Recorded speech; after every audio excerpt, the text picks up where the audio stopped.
మేము 89లో ప్రత్యక్ష రాజకీయాల్లోకి వచ్చాం.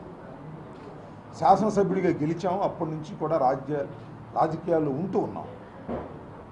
కానీ ఈ భాషని రాజకీయాల్లో వాడినటువంటి వ్యక్తులు ఇంతకుముందు ఎప్పుడు నేను చూడలా. ఎవరన్నా చూశారేమో నాకు తెలియదు. అంత భయంకరమైన అసభ్యకరమైన భాషని జగన్మోహన్ రెడ్డి గారి మీద ఉపయోగించడం మమ్మల్ని బాగా కలిచివేసింది.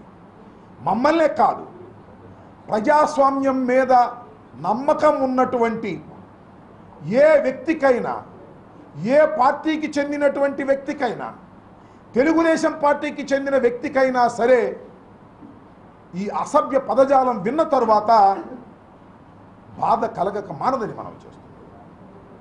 సహజంగా మనం 2 పూటలు తింటాం, కొంతమంది 3 పూటలు తింటారు. పొద్దున ఇడ్లీలు, చపాతీలు, ఏదో రకరకాల వంటలు తింటాం, మధ్యాహ్నం కూరలు అవి ఇవి తింటాం. కానీ మరి ఇలాంటి ఆహారం తినేవాళ్ళు మాట్లాడేటటువంటి భాష కాదది. వేరే పదార్థం ఏదో తింటున్నారన్నమాట.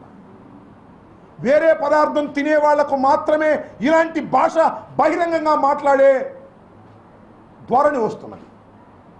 జేసీ ప్రభాకర్ రెడ్డి గారు మాట్లాడారు. వీళ్ళ అన్నగారు సాక్షాత్తు నారా చంద్రబాబు నాయుడు గారి సమక్షంలోనే మాట్లాడారు. వీళ్ళు తింటున్నది అన్నమా మరేదైనా పదార్థమా ఆలోచించుకోమని మనం చేస్తున్నాం. ముఖ్యమంత్రి గారు ఇలాంటి వాళ్ళని ఎంకరేజ్ చేస్తున్నారు. ముఖ్యమంత్రి గారు కూడా ఏమి తింటున్నారో సమాధానం చెప్పాలని మనం చేస్తున్నాం.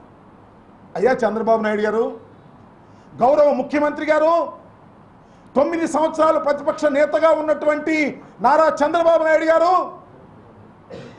నేను అడుగుతా ఉన్నా, ముఖ్యమంత్రిగా ఉన్నారు, ఇదే భాష, ఇదే పదజాలం, ఇవే మాటలు నీ గురించి, చంద్రబాబు నాయుడు గారి గురించి ఎవరైనా ఒక శాసనసభ్యుడు అని ఉన్నట్లయితే ఏం జరిగి ఉండేది? ఎన్ని కేసులు పెట్టేవారు? ఎంత గందరగోళం చేసేవారు? ప్రధాన ప్రతిపక్ష నాయకుడు, ప్రజల నుంచి గెలిచి వచ్చినటువంటి నాయకుడి మీద నీ శాసనసభ్యుడు ఇష్టం వచ్చినట్టుగా మాట్లాడితే విని ఊరుకున్నావు అంటే నీ మనస్తత్వం ఏమిటని అడుగుతాను.